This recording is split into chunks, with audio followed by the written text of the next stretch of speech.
भूषण उत्तम गोविंद शेतकरी घरात जन्मलेला हा युवक ज्याला बालपणापासूनच शेतकऱ्यांसाठी काहीतरी वेगळं करायचं होतं, म्हणूनच त्यांनी घेतलं BSc ॲग्रीचं शिक्षण घेत असताना त्याच्या लक्षात आलं की मधमाशा आणि फळबागांचं नातं दिवसेंदिवस कमकुवत होतंय, पीक उत्पादन कमी होतंय। तेव्हा त्यांनी ठरवलं आता व्यवसायातून बदल घडवायचा।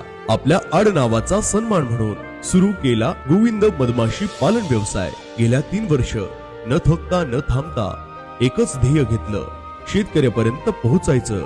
नैसर्गिकतेचं आणि उत्पादन वाढीचं सशक्त साधन ते म्हणजे मधमाशांच्या पेट्या।